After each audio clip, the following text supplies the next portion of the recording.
I'm happy to introduce our final formal part of the program today. We'll be recessing at 2:30 to the New York Times building to the 15th floor for a reception that will follow and give you a chance to catch up with your colleagues that you may not have seen already. I wanted to welcome you to this keynote conversation, Let the Book Be the Book, Reconsidering Our Relationships with Text and Technology.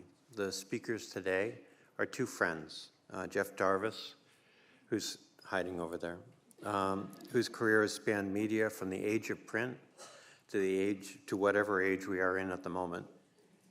And Matthew KIRSCHENBAUM, Distinguished University Professor of English at the University of Maryland, with appointments in the Department of English and an affiliate appointment in the College of Information Studies.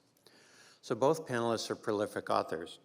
Jarvis has written books that include What Would Google Do?, The Web We Weave, and the Gutenberg Parenthesis, a consideration of, quote unquote, the age of print and its lessons for the age of the internet. When Jeff was asked to launch Entertainment Weekly in 1990, he picked me as the magazine's first production director, and that set me on a path that really led me to this role.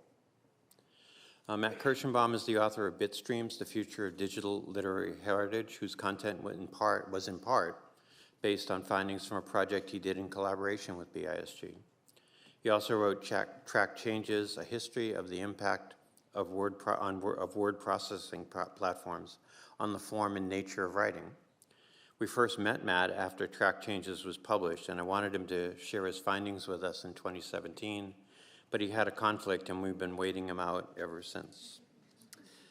We asked him here today to discuss and debate the nature of the book in the context of technology, including AI, as well as the changing nature of text. Much of what you've heard from us today is what I would say news you can use today. This conversation that you're about to hear is equally important, even if the timeline might be longer. Consider it the appetizer or for the follow-on to book publishing next. So if you could, please welcome Jeff Jarvis and Professor Matthew KIRSCHENBAUM.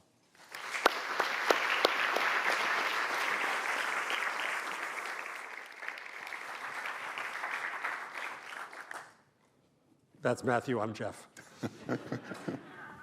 I should mention for O'Brien, so you are all his boss, I was once his boss at Entertainment Weekly, and we did something that was quite audacious, and it was the first major magazine that was published entirely on Macintosh. And Brian was production director, and so all I did was cause him huge headaches, and he took them all with great equanimity and made things happen in a really pioneering way. So I'm glad that Brian found a home here because he's really brilliant at this. And Matthew, I'll just start off to mention that like you, I was also fascinated by his book Track Changes, which put me in the Matthew fan club because I'm from that moment of Entertainment Weekly and seeing the power of what Postscript did to publishing and to how we would produce things. Desktop publishing was the root of that. It's where that came from. So I'm a geek, and I was geeky enough to be absolutely fascinated by Matthew's book. So Matthew has tracked our relationship with text through this age, and I thought it'd be good if you'd start us with Track Changes and where we are today as a result. Yeah, I should have talked to you at the time and collected that story about Entertainment Weekly. But so Track Changes is a book that began when a colleague stopped me in the hallway and asked who wrote the first novel with a computer. And I realized I didn't know the answer to that, and so I thought it would be good to maybe find out. And that turned into this book that came out in 2016 that I subtitled A Literary History of Word Processing. And as I was doing that work, I knew that I was going to learn a lot about that sort of moment in computing culture, the late 70s, the 1980s, when personal computers really came on the market, when they started to be sort of commonly found in people's homes as well as their offices. At writers' conferences like Breadloaf at the time, all of the shop talk was suddenly about word processing and ROM and RAM. But the thing that I really learned working on that book is that writing is work. It's hard work. It's physical labor. We actually know this because of also at the time the epidemic of things like carpal tunnel and repetitive strain injuries. But you can go back further than that. There's a 13th century monk whom I like to quote on this, who says that writing bends the back and dulls the eye. Obviously, too long in the scriptorium. But what that kind of unlocked for me was that really the key to thinking about word processing and its uptake in literary and publishing circles was its relationship to work, the work of being an author. And a lot of the early adopters turned out to be people not moving in high literary circles, but rather people writing genre fiction. I talked to a science fiction writer named Jerry Pournelle, who told me that to make a living at, as he put it, this racket, to make a living at this racket, you needed to be able to publish 2 books, 2 novels a year. And he struggled to do that until he got his first word processor, and then he was able to publish 3 and 4 a year. And I think that relationship of technology to the actual labor of authorship, of literary production and writing, that's also my entry point into AI, which we can talk about. But what about you, Jeff? Your roots go back at least to Gutenberg. I am that old. I didn't mean that literally. I am that old. Yeah, I wrote this book called Gutenberg Parenthesis. That is a wonderful idea from 3 academics at the University of Southern Denmark who argue that print was an exception in history. Society is fundamentally a conversational society, and print kind of freeze-dried conversation. So I wanted to understand the roots of print and its impact on society. And I also read Elizabeth Eisenstein's book, and that changed me as well. And so I spent 10 years playing in the world of book history. Where Matthew lives, I got to visit as a tourist, and fell in love with the field. In terms of, so right now I'm writing a book that is a cultural history of the linotype. Now I need to ask, this is a marketing question. How many in the room know what a linotype was? Okay, not bad, but you are a book crowd. Yeah, it's going to be hard to get this across. The linotype, for those of you who don't know, all type was set. Actually, I should have brought a prop. All type was set 1 character at a time, 1 letter at a time, for almost a half a millennium, until the linotype came along, which made it a line at a time. And instead of setting type, it molded type fresh every time. And it was the last machine needed to enable the entry of mass media. In the mid-19th century, printing presses had gone fast. We had cheap paper made from wood pulp. We had stereotyping, which I don't have to explain to this group, which enabled a different economics of printing and publishing, less risk. We had the telegraph, which fed all of this. But the thing that held up trying to expand media was the compositor, the typesetter, because it's 1 fucking letter at a time. And it took time to do that. So come the linotype, it changed our relationship. I just read a phenomenal paper in book history by Sarah Bull, who you said is at the University of Toronto, right? On this notion of bookmaking and our relationship with content. One of the contentions I make about the Gutenberg age is that this notion of content is a manufacturing notion. It's that which fills things. And Sarah Bull wrote this wonderful paper about people who were making books out of books, copying stuff to make a new book, right? And newspapers do this too. They copy stuff to make newspapers and so on. And we'll talk, I think this will fit into the AI discussion a little later about how content is feeding and teaching the AI. So that was the structure of publishing as I knew it. When I came to work at the Chicago Tribune, they hadn't yet killed the International Typographical Union. And so we still had linotypes. And I fell in love with this great machine. It's just amazing Rube Goldberg thing. If you're ever in Haverhill, ever in Boston, go to Haverhill, Mass. You, of all people, should go to the Museum of Printing because it is an amazing place. And they have a working linotype there, open on Saturdays. So finally, when I came to the Tribune, they had put these new Jetson-like things next to our desks, which were computers. And none of us had ever worked on a computer yet. This is how old I am. I started young in the business, though. And all the old people were scared of the machine because they were like the apes in 2001. They were going around the obelisk. And I was young and stupid, so I played with it. And I ended up retraining the entire newsroom in working on a computer. And you've got to think back to the point, most of you grew up with this stuff, to explain what a cursor is. So that's where you have to you got to tell the computer where you want it to do that. Or my favorite part was, no, trust me, keep typing don't hit return, just keep typing, it'll go over.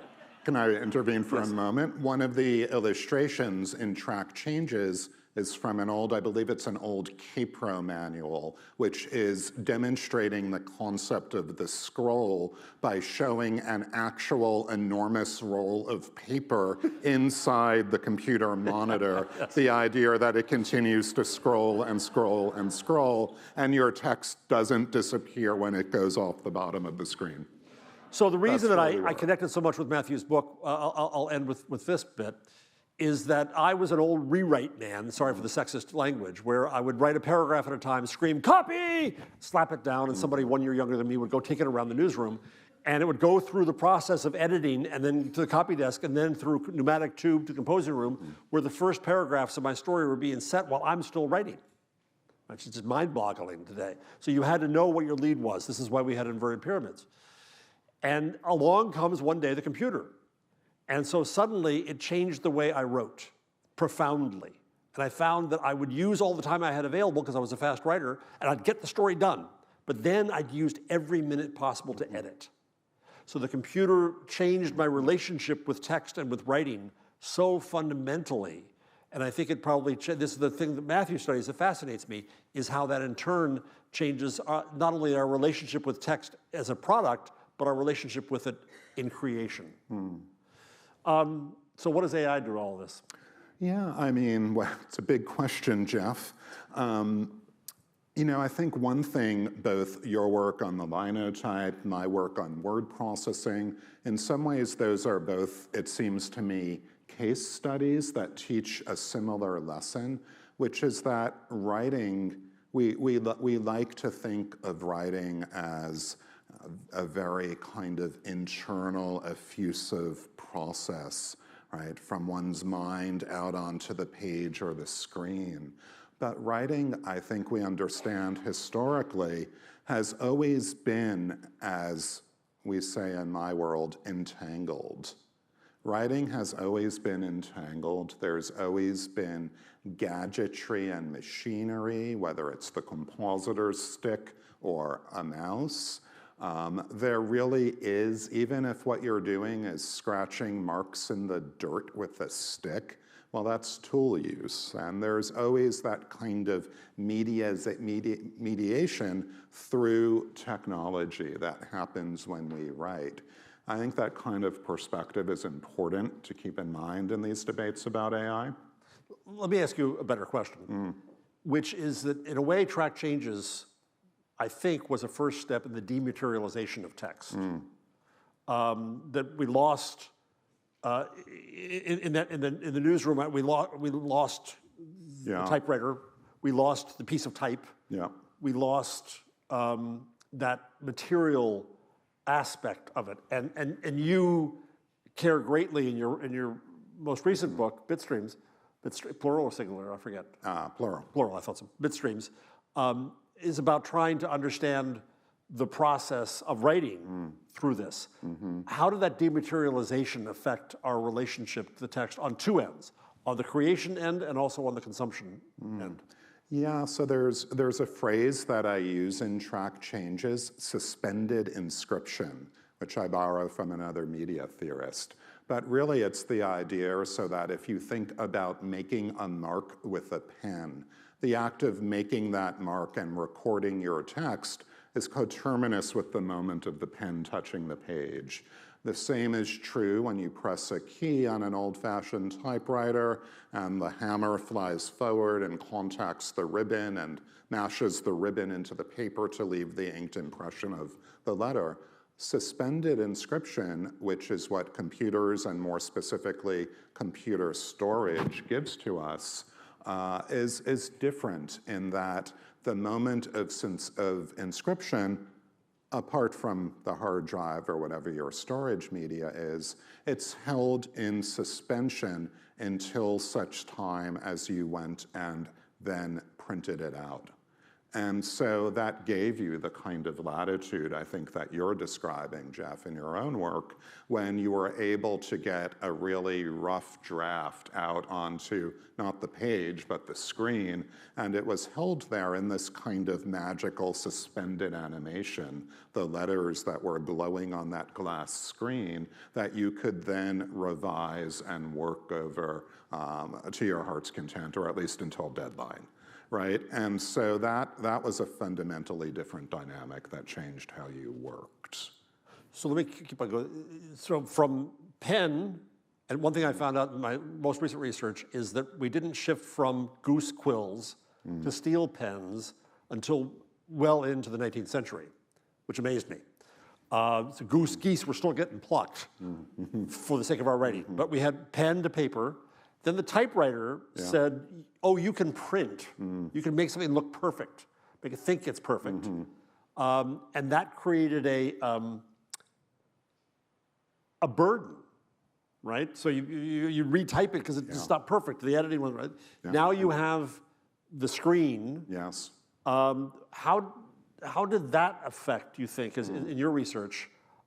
Again, it's on the writing side. I still want to get to the reader side. Yeah. But the writing side, how profound was that? No, I think it created it created an enormous amount of pressure, at least in some authors, for achieving that kind of perfection, which was a word that you saw over and over again at that particular moment. Word perfect, for example. Yeah. And so the idea of a perfect text, which computation and some feared shades of AI automation was going to give to you. This was just as a kind of bracket, but another anxiety at the time was precisely the one of the machine taking over. And there are stories of writers who hid the fact that they had bought a computer from their agents and editors out of fear that it would be misunderstood and people would think that it was the computer who was now writing the books. But an author I remember from the research, Anne Rice, is somebody who talked a lot about that kind of anxiety and pressure for perfection, because now there was no excuse. If something didn't work right in the story, that was on her, she felt. And it was an odd kind of responsibility, I think, for the writer to suddenly have resting on them. So I bought my first computer, the Osborne 1. Anyone ever heard of an Osborne 1? Nobody, yeah. The luggable. It was luggable. It was 27 pounds. It was the first portable computer. Little tiny 5-inch screen, two disk drives. But having learned how to write on a computer at the Chicago Tribune and the San Francisco Examiner, I couldn't write on a typewriter anymore. But you're right, the machine cost, it was $17.95, which today would be about $7,000 to $8,000. It was a used car I bought, right? It was expensive as hell. And the printer, I couldn't buy a dot matrix printer because if I was ever going to submit an article to a magazine, it had to look like it was typed. So the printer cost more than the computer. It cost $2,300. It was a huge investment. I just donated my Osborne to the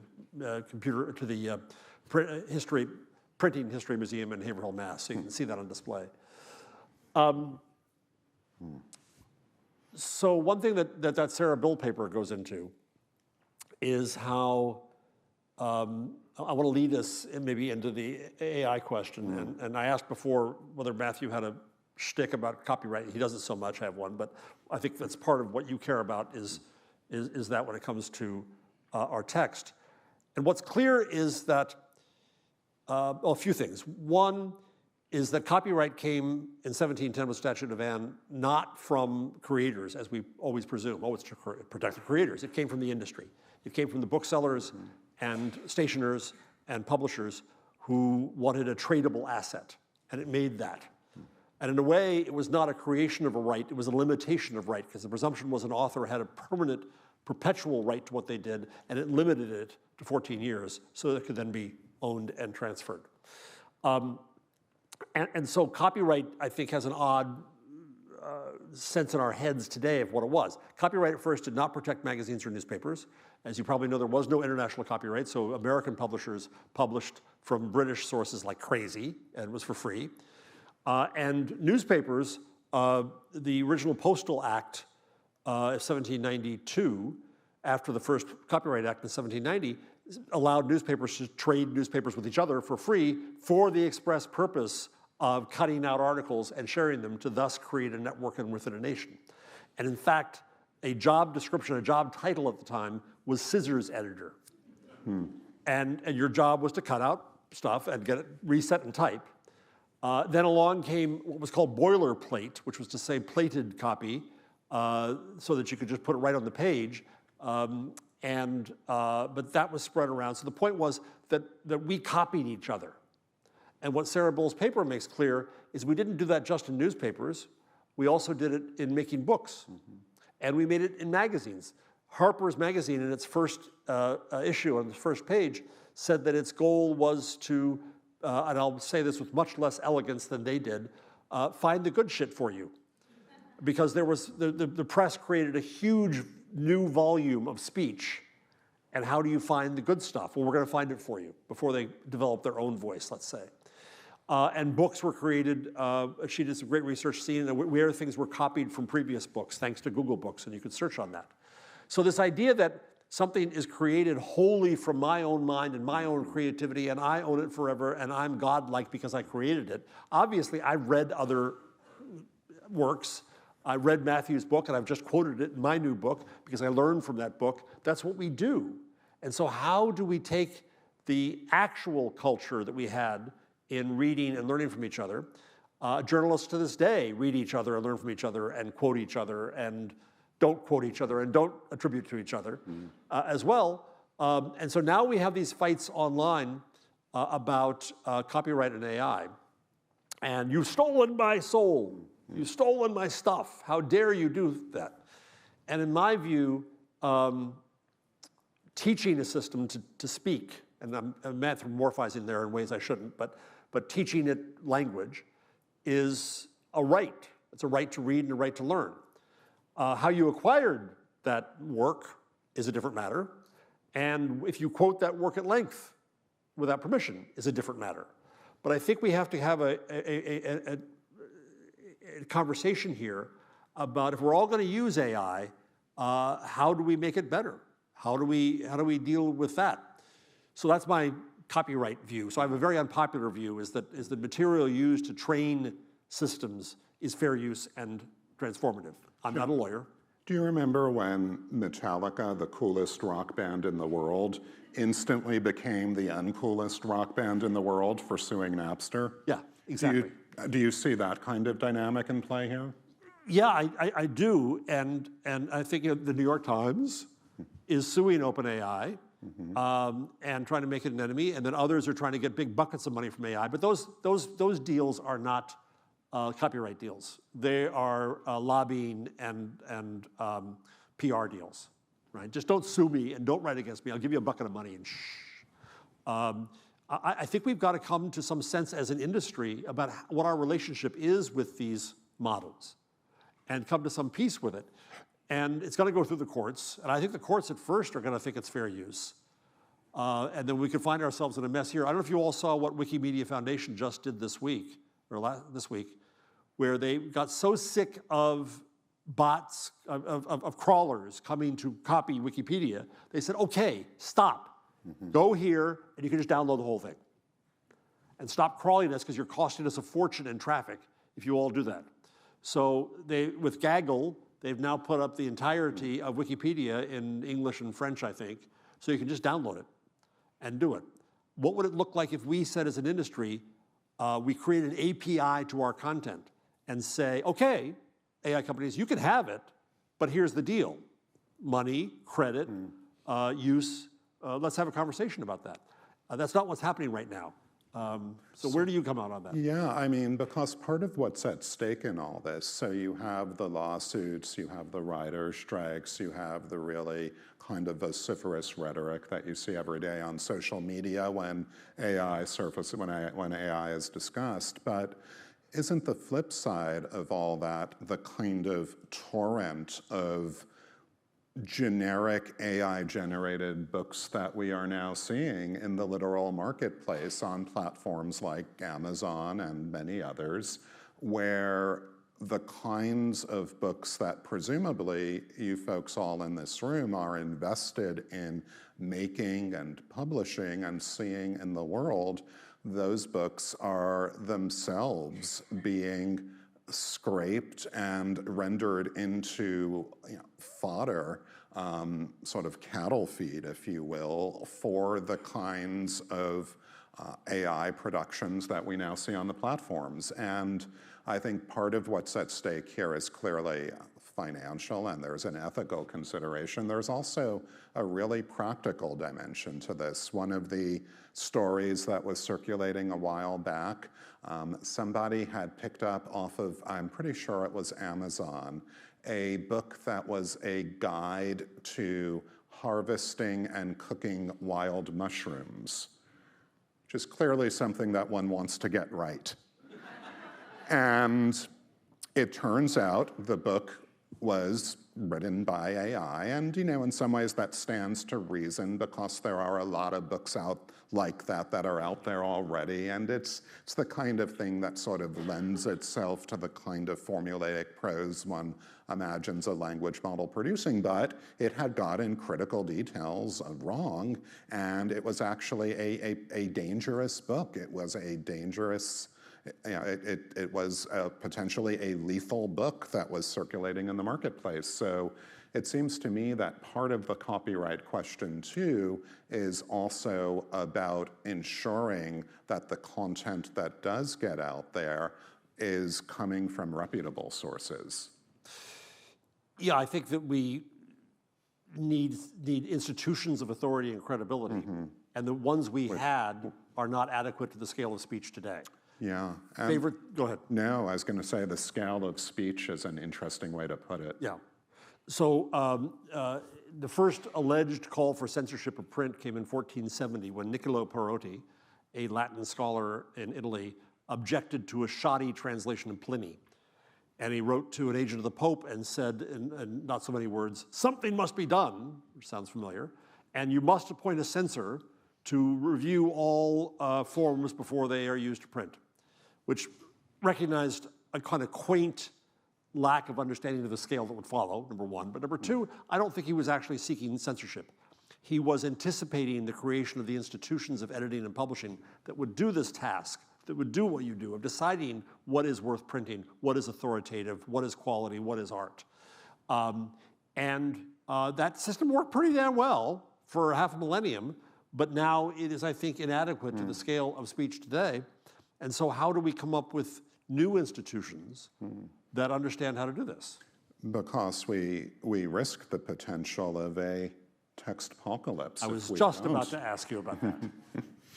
So textpocalypse is a term that I coined a couple of years ago in an essay that was in The Atlantic in the early days of ChatGPT that was kind of trying to project the scenario that we're, I think, seeing more and more every day now of what folks nowadays call slop on the internet. But this is specifically the scenario of what happens when you have language models that begin prompting other models, which is something we're seeing happen with what's known as agental AI. And then those models publish their results back to the open web, where the text that they generate in turn becomes the fodder for training future generations of language models. And this is, again, a phenomenon that's been around for a while being, 12 or 18 months in our present timelines.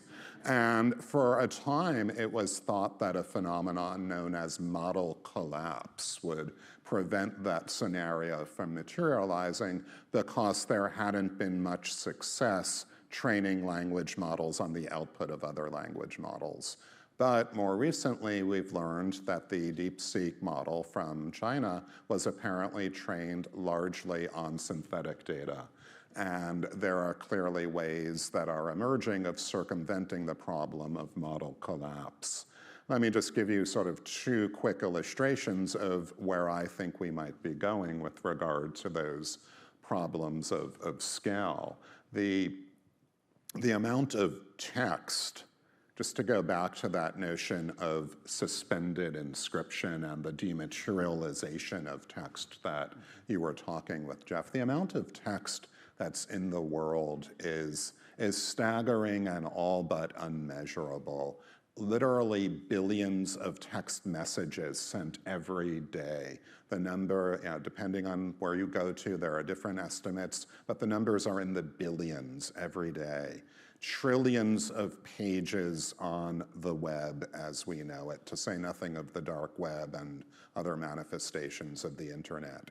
And you have a scenario now where synthetic speech and synthetic text is increasingly out in the open. There's been a kind of, I think, inversion in the proportions of human and synthetic speech that we're beginning to encounter every day. There's a linguistics project called Word Freak for frequency that shut down last September because it was scraping its data on word usage from the open internet, and the researchers behind Word Freak realized that they could no longer rely on the open internet as a reliable index of human language use. Yeah.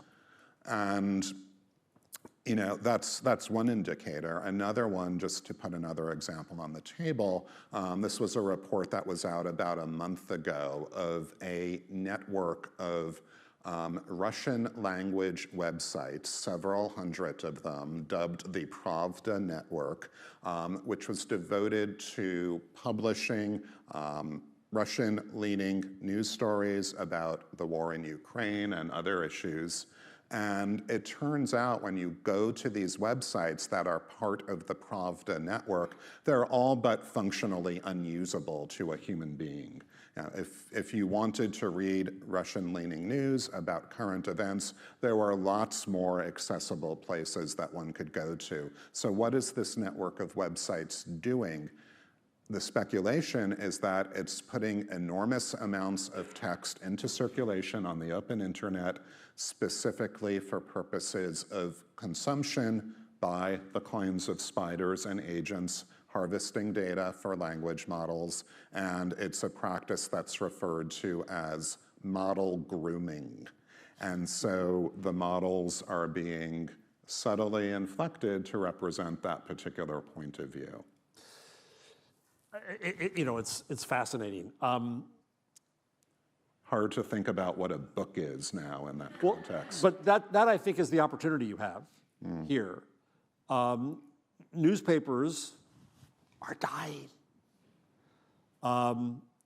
News may not, websites may not, but newspapers as a form are dying. Magazines, I love magazines. I also wrote a little book called Magazine for the Object Lessons series. I started a magazine, they're dying. When I wrote the book, What Would Google Do? I asked what pardon me, this is gonna really grate on you. I asked what a googly book would be. And I argued that we should update it, and it should be updatable and clickable and linkable and discussable and so on. At the end of the Gutenberg parenthesis, I recanted. And I said, let the book be the book. Because I think the book as an institution has come so far in so long, and it challenges the author and the editor and the publisher to say, what is worth this effort? What is worth putting between these covers? And I think that that's an important part of where we are in our institutions. So that the oldest institution of print, I think is, in my view and hope, is the most secure one, because it's about that effort. It's about that, and it's meant for humans rather than for machines. I'm not sure I share your optimism, Jeff. Professor of English. Think about, one thing I learned, Brian, in his introduction, mentioned the work that I did with the Book Industry Study Group, and I learned that even a book is never just a book. right? A book is multiple things. You have translations, but you have localization, you have different editions and printings of the book, different formats. And part of me wonders what happens when this new text-apocalyptic world of agent-based AI really sort of gets into the wires here in the publishing community. And you have a book, for example, that might be capable of localizing itself based on what it knows about where it is in the world. And that might sound like maybe an okay thing. But then I wonder about the book that makes decisions about what it's going to be based on whether it's being read in, say, a red state or a blue state, or based in what country it's being read in, or even just based on the preferences of the reader. Do we lose that kind of stability and permanence that we do associate with that bound object that is a book? Are we at risk of losing that as the sort of Overton window for what counts as content continues to shift and the ground under our feet becomes unstable? All right, I'll match your dystopia for a moment. Back to agents. One of the things that fascinates me I've seen lately is we all know what SEO is, because we had to suck up to search engines. We all know what social is, we had to suck up to social. There's now a new field called GEO, generative engine optimization, right? So we want to suck up to that. But what comes after generative AI, and we can debate the quality of it for a long time, but it's there and we got to deal with it, is agentic AI. Or is it agentive, or is it agenti? What's the word? What's the adjective? It's agent-based, Jeff. Okay. So agent-based AI. So now in the marketing world, the advertising world, some of you may have seen that advertisers are now preparing to write campaigns not for people, but for agents. Because you're going to go to your agent to say, I want to buy the whatever, and your agent is going to be tempted based on what the deal is or what the pitch is that's going to appeal to me. That's dystopia. The other thing I showed Matthew earlier, you can't read it from here, I know, is I came across a site called typeset.com, because the name appeals to me, but it's design awesome websites, ebooks in seconds with AI. And it answers the question, why you can't crank out content. It takes too long, it's not fun, it's too expensive, you can't find anything. So what's the fix? Typeset. So that's the dystopia, where it makes things for each other, for the machine, but I still think at some point we're gonna seek humanity. We both still do write books. We do, foolish that we are. Should we open it up for some questions? Or arguments, Or or challenges. Yes. Anyone? Gazing out. I know it's the end of the day and the drinks are next, but.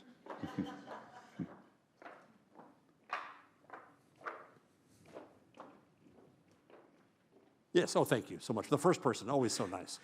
Sure, someone needs to jump up. One of the things that I find is people relying on AI systems to get better at producing content more quickly. What I wonder, though, is these systems produce moderate information, nothing amazing, nothing truly transformative. And if we are constantly relying on these systems to produce mediocre work, the way you become good at something is to do it badly.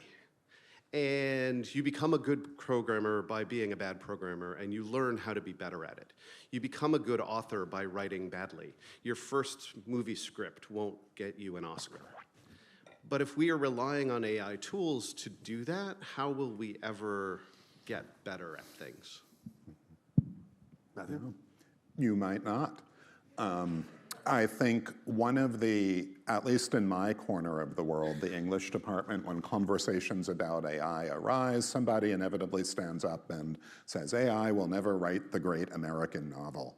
And that may well be true, it may be untrue, but it may be true, but AI does not need to write the great American novel because the by far the most writing in the world today is of precisely that mediocre nature. It's functional, transactional writing that AI excels at.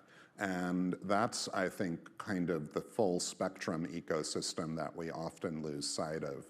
Mediocre is often just fine for a lot of what we do, and then the question becomes, once that realization hits home, what does that do to the kind of creative ambitions that you're describing? I think it's a really insightful question. Because, so I'm on 2 AI podcasts now, because it's a law, you've got to be on an AI podcast. So one's called Intelligent Machines, the other one's called AI Inside. And on AI Inside this week, I had a conversation with my co-host, Jason Howell, about this, that if you want the machine to get better, the machine has to fail, right? Exactly what you just said. But our tolerance for failure from a machine in the past has been limited, because we expected that computers always told you that 2 + 2 is 4. Well, now with generative AI, with a prediction system, it's imperfect. Quantum is going to be imperfect by nature. And so how do we grapple with that as in our expectations from the technology and the systems? Are we going to be tolerant of, we're not tolerant of hallucinations now, right? We say, oh, the machine fucked up. No, the machine did what it was supposed to do. It predicted another word. It has no sense of meaning. It has no sense of structure. So I don't know where we go. If we expect machines to be creative and creative tools, Lev Manovich, who's a digital humanist and an artist, was on the podcast, and he said that he likes AI best when he disagrees with it, when it forces him to go elsewhere. When he says, why the hell did it do that? Or it was wrong in his view. But that forced his mind to think about how it ended up that way. So our sense of failure becomes very important, I think, in this world, and we don't expect computers to fail.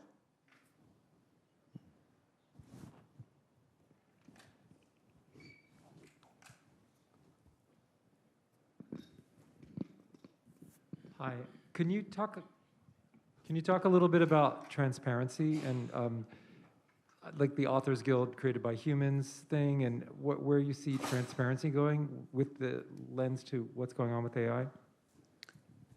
So the notion that one should sort of declare their interests, declare if you've used AI as part of your writing process, you should be transparent about that.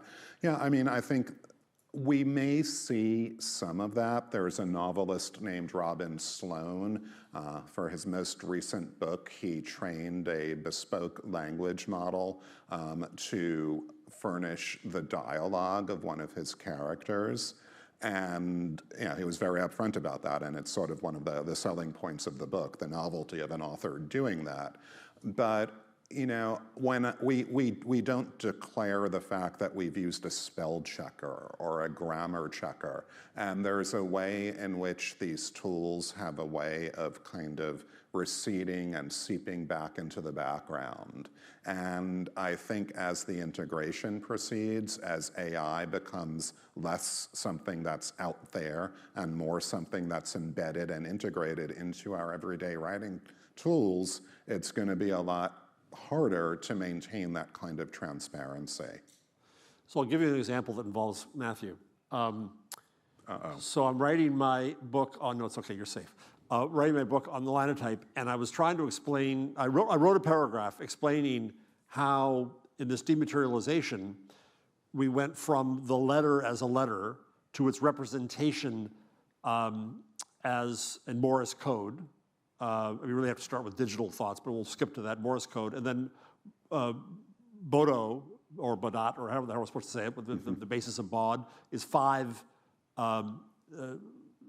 different dots on a punch piece of paper, which allowed the teletypewriter and the telegraph to operate keyboard rather than key. And that became ASCII. And this was all an abstraction. And so I wrote that paragraph. I was pretty proud of it. I thought it was a pretty good paragraph. And I liked the thought in it. And then that night, I was on my podcast, AI Inside, and we wanted to talk about Perplexity's new deep whatever, and I wanted to demonstrate it. So I thought, all right, I've already written my paragraph. I went to it, and I asked it to basically riff on this idea of going from this end to this end. And it delivered this really nicely done little exegesis on this. And it had a phrase in there about a cascade of abstractions. I can't remember exactly what it was. So I wanted to use that phrase. So I thought, oh, I can't just use that phrase. I should attribute it. But it would be really stupid in my book to say, as Perplexity said, right?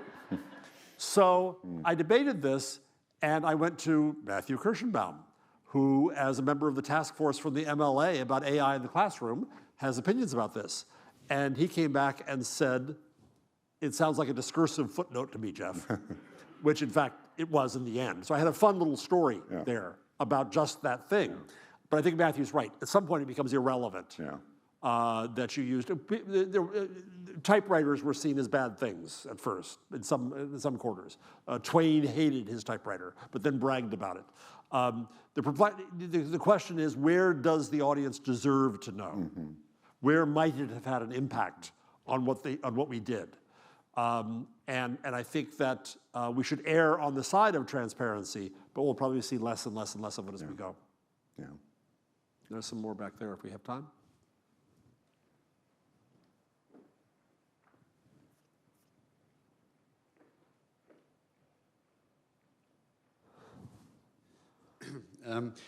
Just in terms of the numbers of books that are published every year, you know, there's something like 1.34 million in just in the United States. And that is someone previously had to write a book, had to, even if they self-publish it, they had to go through a process. Now you can have new books created, you know, in minutes, seconds like this. So how is, you know, what do you see that being a problem for people dealing with being able to find the right content? So it sounds like, you know, as a consumer, we're going to be having to work harder to find out what we're really trying to read because we're going to be inundated with all this extra content that we don't want to deal. It's like you get onto Netflix or whatever it is, and there's too many shows, too many options. What are your thoughts? Sounds like a question about the mass. So, so I think this is the Harpers of 1850. What Harper said, because we have so much more stuff now, someone has to find the good stuff. The original magazines, from Gentleman's Magazine on, curated things. I tell my students, I used to teach a course in entrepreneurial journalism next door, and I would tell them that where you see a problem, look for the opportunity and the solution. So the solution is, I think, that we need new institutions and companies as a function to help us find things. I started the magazine Entertainment Weekly with Brian. I would never start it today, because the idea that there can be one critical view that can be good for all of America is pretty absurd now. You have Rotten Tomatoes, you have your friends, you have Reddit, you have lots of ways to discover things in new ways. We do absolutely need new paths of discovery and recommendation and authentication. Those are opportunities. That's what editors and publishers do now, and I would argue that that is a function that could be expanded in other ways. But we're not used to doing that. We're used to shepherding through the individual book of what we make. Maybe there's a function of that ties in with old style agents and managers and to find talent, to find credibility, to find the good shit. There's another one. So a lot of the conversation around AI the past 18, 24 months is tied to its inevitability, which is really driven by the people invested in us all believing it's inevitable. So accepting for a minute that it is inevitable, do you guys have two examples specific to publishing where you think there are valid specific use cases? Because publishers are like, hey, you gotta adopt AI, blah, blah, blah, but you rarely hear specific, and here's a way to use it other than very generic efficiency, blah, blah, blah. So with two experts, two areas you think are specific use cases and two to avoid. Is that two apiece or two between us? Combined. I mean, I would hope you could come up with four, but I'll take two. I think I've got one in me, which is to go back to, you know, that somewhat dystopian example based on the idea of localization of the text. But I do think it's really exciting to think about what more affirmative use cases for that might look like. hugely problematic in lots of ways too. One thinks about the controversies around the reissue of Roald Dahl's works, for example. There's a lot of sort of heat and energy going into precisely this question of the stability of the text at this moment.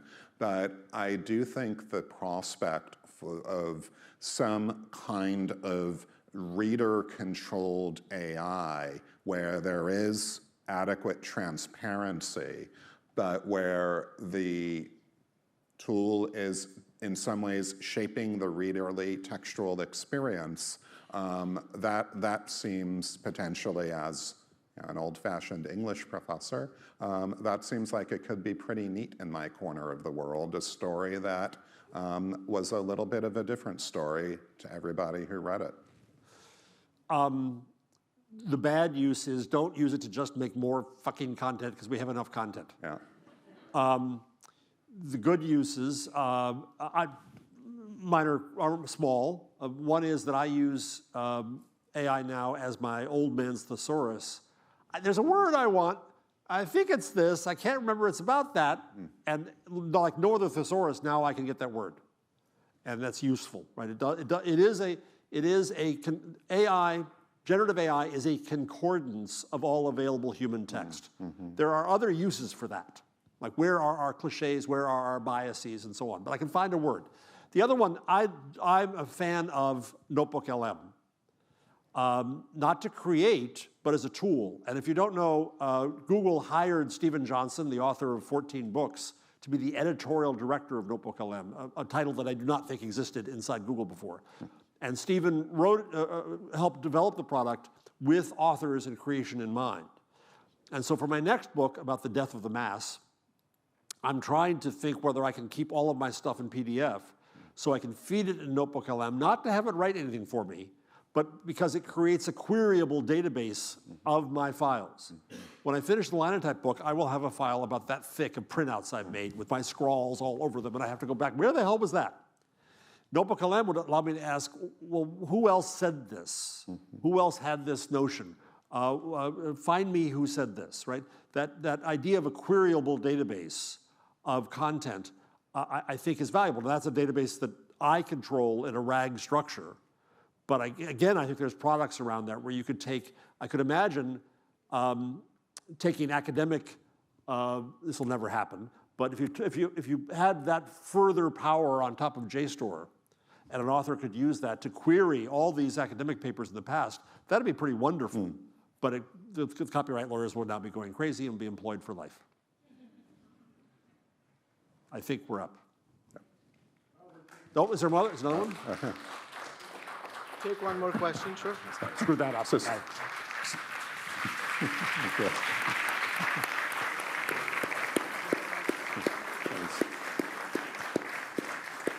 Suspended admiration. Thank you, Jeff and Matt, for